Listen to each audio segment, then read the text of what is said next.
Barangay Hinebra, Jason David mga bro, posibleng i-trade na kaya? At Coach Jimmy Alapag takot kay Justin Brownlee. So nanggulat nga itong Inlex Road Warriors ngayong Governors Cup mga bro. Matapos kasi nilang kunin si Jimmy Alapag bilang head coach ng kanilang team, pinakita din nila ang isang NBA caliber coach ngayong conference dahil undefeated nga itong Inlex Road Warriors sa kanilang grupo na may 6-0 win-loss record. Hindi nga basta-basta ang kanilang kasama sa grupo na yan mga bro dahil nandyan nga ang defending champion na TNT Tropang 5G at ang powerhouse team na SMB.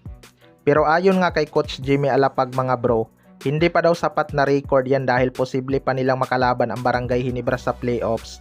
At kung magkataon nakabalik na din si Justin Brownlee sa panahon na yan mga bro.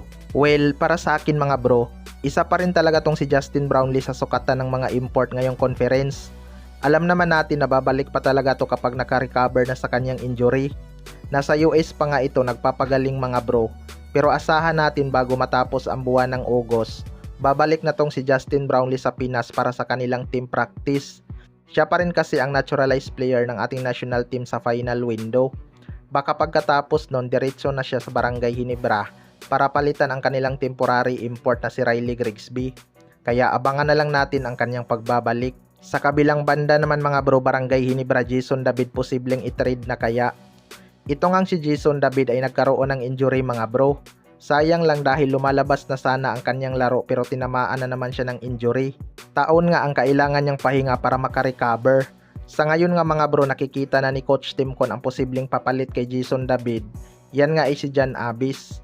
Kita naman natin na paunti-unti nang sinasama ni Coach Timcon sa kanyang rotation itong si Jan Abis. Malaki din kasi ang potensyal ng player na to. Kahit nga mga competitor ay napansin ang sipag nito sa depensa mga bro.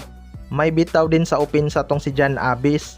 Minsan nagkakaroon pa lang talaga siya ng mga wrong decision lalo na kapag may pressure mga bro. Pero masasanay din to pag tumagal. Ayon nga sa source, baka posibleng matrade na itong si Jason David dahil may kapalit na siya na si Jan Abis. Well, para sa akin mga bro, malabo na talagang babalik pa ang dating laro ni Jason David. Siguradong mag-iingat na kasi to dahil mahirap na nga kapag nagka-injury ulit siya. Pero sa ngayon malabo pang may papayag ng trade sa kanya dahil hindi pa naman siya magagamit at hindi rin alam kung ganun pa rin ba ang magiging performance ni Jason David. Kadalasan kasi sa mga player na nagkaroon ng malalang injury, bumababa talaga ang quality ng laro. Pero bata pa naman tong si Jason David mga bro. May panahon pa nga siya para ma-redeem ang kanyang dating laro. Kaya tingnan na lang natin yan. Kayo mga bro, anong masasabi nyo tungkol dito?